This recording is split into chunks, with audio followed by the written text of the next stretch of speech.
Seigneur des Seigneurs. Merci, Papa, car tu es redoutable, tu es incomparable. Ta parole, Seigneur Jésus, déclare que jusqu'à notre vieillesse, tu nous soutiendras. Tu es le même, tu ne changeras pas. Tu nous supporteras encore. Merci, Seigneur, car tu es vivant. Tes œuvres sont justes, tes œuvres sont excellentes. Merci, le roi des rois, le Seigneur des seigneurs. Toi qui délivres des manipulations sataniques, diaboliques. Toi qui es le même Dieu. Toi qui nous gardes, toi qui nous protèges. Que ton nom soit élevé, que ton nom soit adoré. Gloire au roi des rois, au Seigneur des seigneurs. Alléluia. Merci Seigneur Jésus.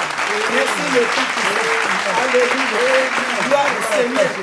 Alléluia. Jésus, nous venons te bénir, nous venons te glorifier en ce jour merveilleux parce que tes œuvres sont grandioses. Amen. Seigneur, nous savons que c'est toi qui fais des choses incomparables. Alléluia. Tu es au-dessus de tout, Dieu puissant, tu es notre rocher, tu es notre sauveur, tu es le Dieu vivant, que ton nom à jamais soit glorifié. Amen. Père, laisse que ce jour, c'est toi, Seigneur mon Dieu, qui puisse être glorifié. Amen. Parce que, Seigneur, tu es merveilleux, parce que tu es tout puissant, parce que tu es glorieux. Nous venons, oh Dieu puissant, te glorifier une fois de plus. Nous venons t'adorer, nous venons te magnifier. Alléluia. Merci, Seigneur, pour tout ce que tu vas nous dire aujourd'hui, parce que le message que tu nous donnes, Seigneur, est un message pour ta gloire. Sois béni, sois élevé, toi notre roi, toi notre Seigneur. Amen. Gloire soit rendue au Dieu Tout-Puissant. Amen. Chers bien-aimés, le Seigneur notre Dieu est merveilleux. Amen. Une fois de plus, nous nous retrouvons ici et nous vous disons Shalom, partout où vous vous trouvez, que la grâce de Dieu vous soit donnée en abondance. Amen. Le message d'aujourd'hui est tiré de l'évangile de Marc, le chapitre 1er, les versets 40 au 45. Et c'est un message très important. Nous l'avons intitulé « Miracle dans les lieux arides ». Amen. Amen. Miracle dans le désert. Gloire à Jésus. Le Seigneur notre Dieu est merveilleux. Nous allons voir comment le Seigneur et pourquoi le Seigneur devait aller dans le désert pour faire ce miracle. Pourquoi le Seigneur devait toujours chercher à ce que les gens viennent dans les endroits plutôt reculés. La Bible déclare que Jésus se tenait en dehors, Amen. ne pouvant plus entrer publiquement dans une ville à cause de l'engouement que sa présence provoquait. Amen. Mais sa renommée attirait des foules vers lui, de grandes foules. Comment cela avait-il commencé? Rentrons dans Marc, le chapitre 1, verset 40-45, comme nous venons de dire, Amen. où l'on nous relate la guérison d'un lépreux. Nous lisons au nom du Seigneur Jésus-Christ. Un lépreux vint à lui et se jetant à genoux. Il lui dit d'un ton suppliant, « Si tu le veux, tu peux me rendre pur. » Amen. Jésus, ému de compassion, étendit la main, le toucha et dit, « Je le veux, sois pur. » Amen. Aussitôt, la lèpre le quitta Alléluia. et il fut purifié. Amen. Mais cet homme, s'en étant allé, s'est mis à publier publiquement, hautement, la chose et à la divulguer. De sorte que Jésus ne pouvait plus entrer publiquement dans une ville. Il se tenait dehors, dans des lieux déserts, où l'on venait à lui de toutes parts. Amen. Amen. C'est la Amen. parole du Dieu Tout-Puissant. Alléluia. Oui, le Seigneur se tenait dehors. Pourquoi? Parce que sa présence provoquait un grand engouement. Amen. Et s'il était à l'intérieur de la ville, cet engouement pouvait être cause pour ceux qui lui cherchaient noise, pour tous les autres, pour dire il est en train de déranger l'ordre public, il est en train de... Il s'agit ici plutôt d'un miracle qui a précédé, qui a causé cette situation. Qu'est-ce qui s'est passé? Vous savez, dans l'Ancien Testament, la lèpre était une maladie terrible. Et elle couvrait toute une gamme de maladies de la peau. Ce n'est pas seulement la lèpre, mais tout ce qui était maladie de la peau était soupçonné. Et la lèpre, dans l'Ancien Testament, était considérée comme une malédiction. Amen. Et elle rendait impur tout celui qui a été infesté. La loi de Moïse exigeait que toute personne qui était atteinte de cette maladie soit mise en quarantaine. Alléluia. Et était l'objet d'une exclusion sociale. Si vous aviez cette maladie, selon la loi de Moïse, Nous connaissons beaucoup de cas dans la Bible quand nous lisons ce qui s'est passé avec Myriam, la sœur de Moïse. Beaucoup de choses, beaucoup de gens qui étaient frappés de cette maladie, ils étaient automatiquement exclus de la société. Ils devaient rester dehors, en dehors du camp, pendant plus de 7 jours. Donc, vous voyez que c'était une maladie terrible. Quand quelqu'un en était atteint, c'était un cas très dangereux. Amen. Et alors, qu'est-ce qui se passe? Le lépreux ne pouvait pas s'approcher de personnes qui étaient en bonne santé, parce que si jamais il s'approchait de cette personne, il allait la rendre, non seulement le contaminer, mais il allait le rendre impur. Amen. D'autre part, toute personne qui était mise à part par Dieu, par exemple, les prêtres, les sacrificateurs, tout ce genre, ne pouvaient pas toucher un lépreux. Si jamais ils le faisaient, ils étaient impurs. Ils devaient être eux aussi exclus et pendant un certain temps être purifiés avant qu'ils puissent réintégrer la société. Amen.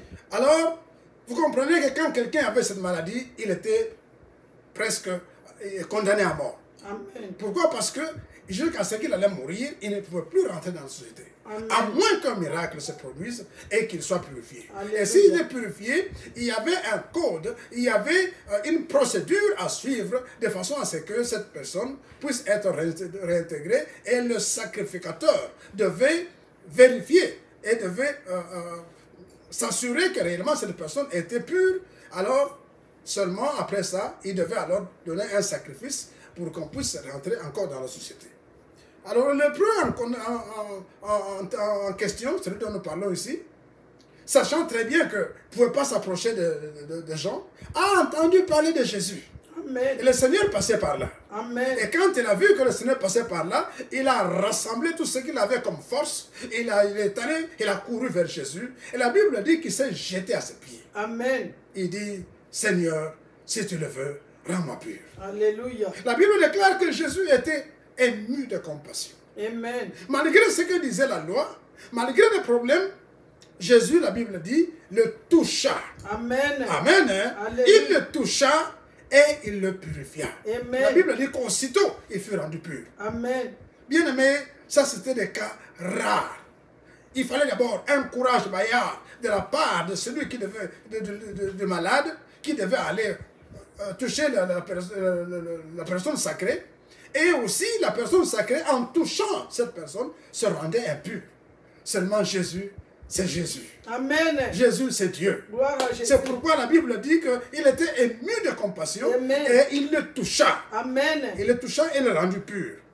Bien aimé, la Bible déclare dans Lévitique 14 que c'est quand cette maladie était là constatée, la personne qui était purifiée devait rentrer, aller chez le sacrificateur, et le sacrificateur devait examiner et voir si réellement il était guéri. Et s'il était guéri, alors seulement la procédure était entamée pour qu'il puisse être réinstallé, réintégré dans la société. Amen.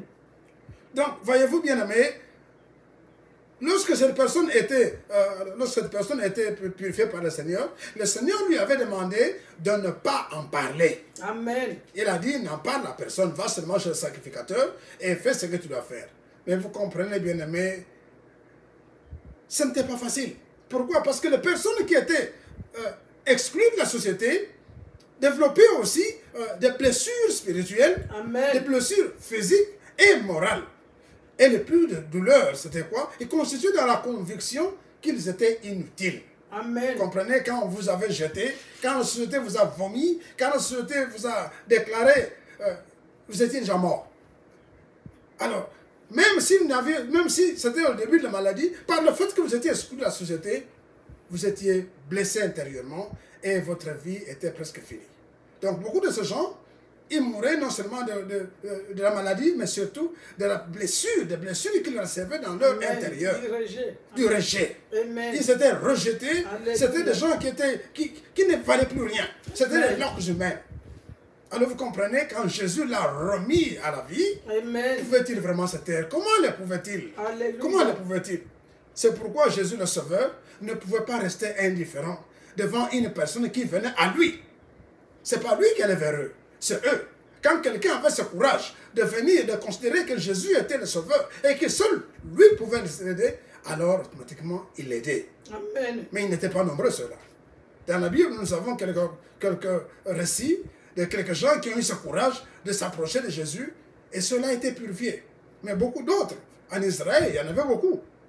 Mais ils n'avaient pas ce courage. Ils étaient restés là où ils étaient et ils ne pensaient pas qu'ils pouvaient rassembler ce courage pour aller vers Jésus. Et encore, fallait-il que vous sachiez où il est.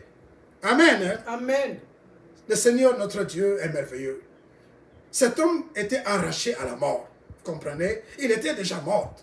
Il était arraché à la mort et qu'est-ce qu'il a fait? Après qu'il a été purifié, il est allé proclamer la bonne nouvelle. Amen. Car il était submergé par la reconnaissance. Amen. Reconnaissance à Jésus.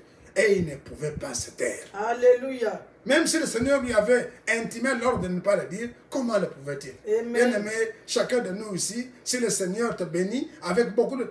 Vas-tu vraiment te taire? Ce n'est pas facile. Amen. Ce n'est pas facile.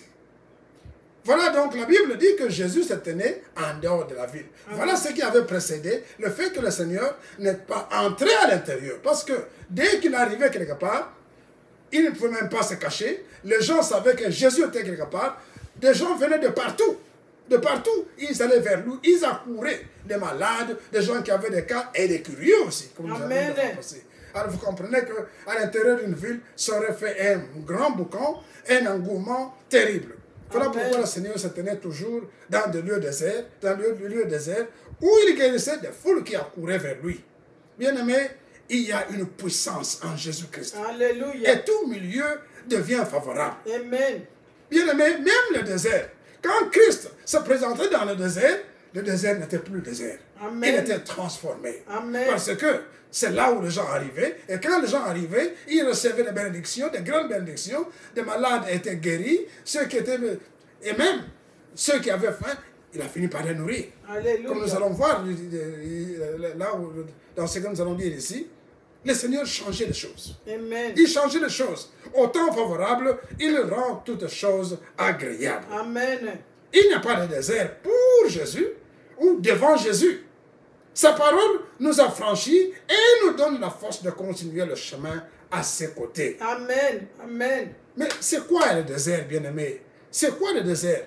Au sens figuré du mot, ce n'est pas seulement un espace géographique, ce n'est pas seulement l'aridité géographique, mais c'est toute situation qui te fait souffrir. Amen. Une situation qui te dépasse ou qui te donne des insomnies, Alléluia. c'est un désert. Quand pendant longtemps, tu as une situation qui te dépasse, tu as tout fait pour que tu puisses là, mais cette situation demeure, elle te torture, c'est un désert. Amen.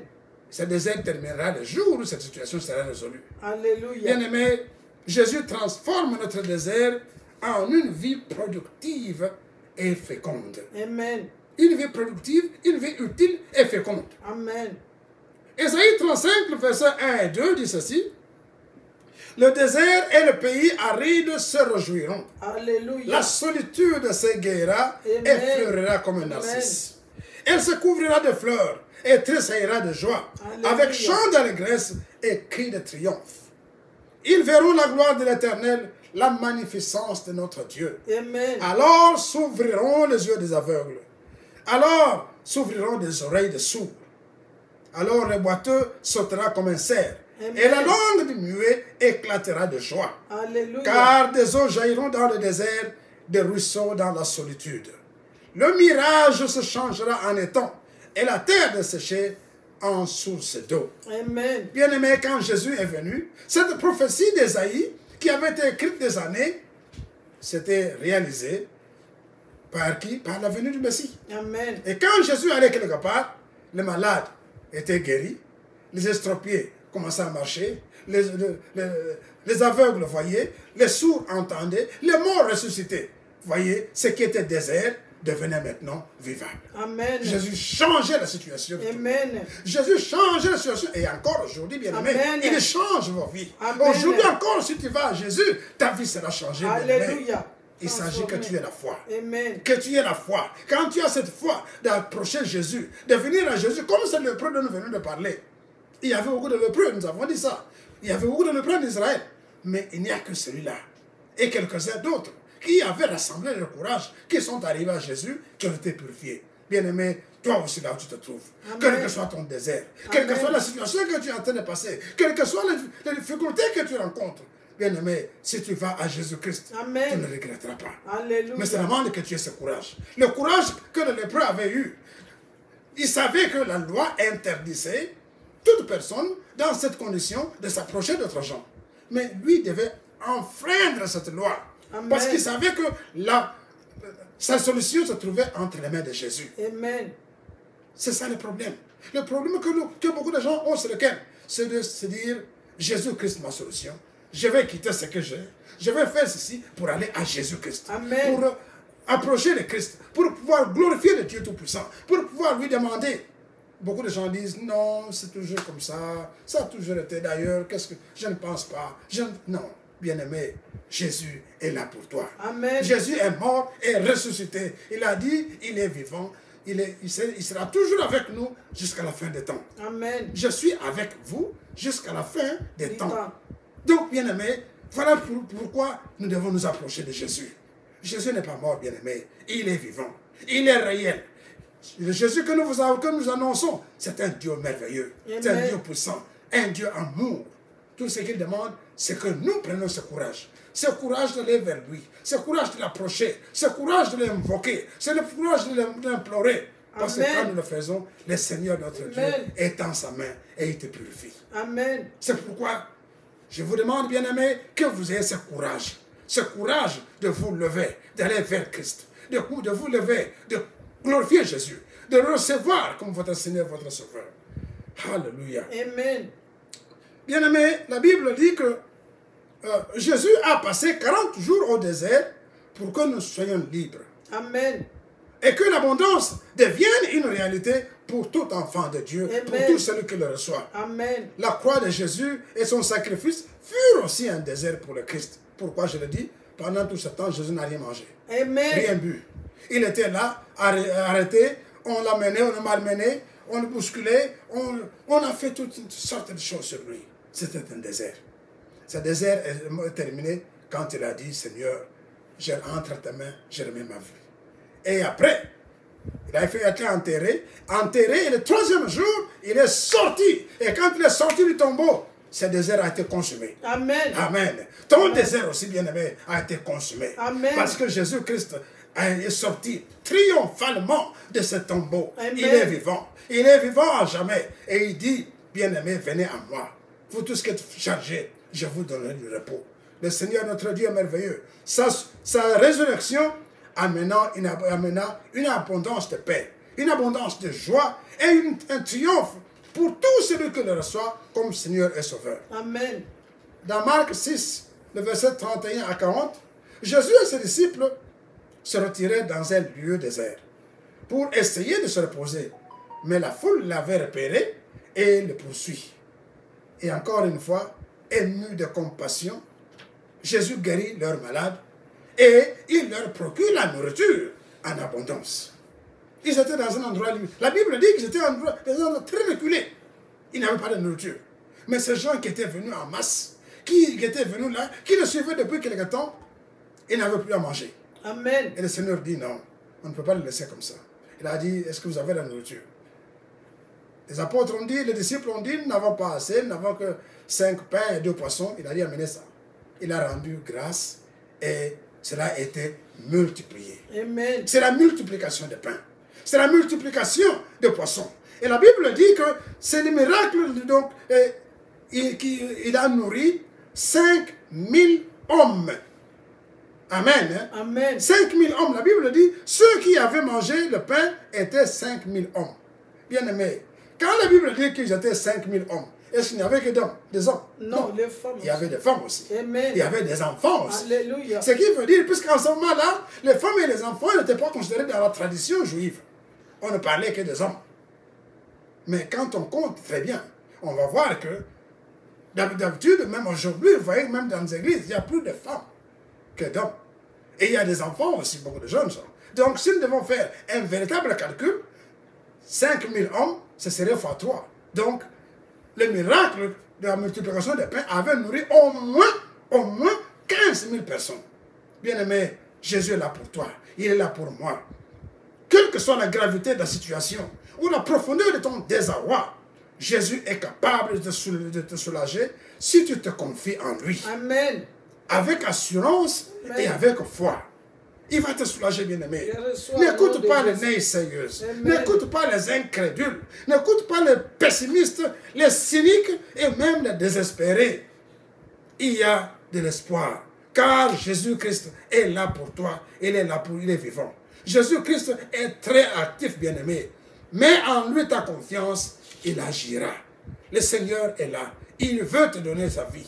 Il veut te donner la joie. Amen. Mais tu dois avoir le courage de te lever, d'aller vers lui. Amen. Tu dois avoir le courage de l'aimer. Tu dois avoir le courage de le recevoir réellement dans ton cœur, sans pouvoir dire je lui donne 50% et je garde. Non, non. Donne à Jésus 100%. Amen. Il est là pour toi, bien-aimé. Il est là pour nous. Il est là pour nous consoler. Il est là pour nous donner la paix. Il est là pour nous donner la vie. Il est là pour nous bénir. Amen. Il est merveilleux, notre Dieu. Car lui seul soit la gloire. Amen. Bien-aimé, que la joie, la gloire et la Amen. paix de notre Seigneur soient avec vous maintenant et à jamais. Amen.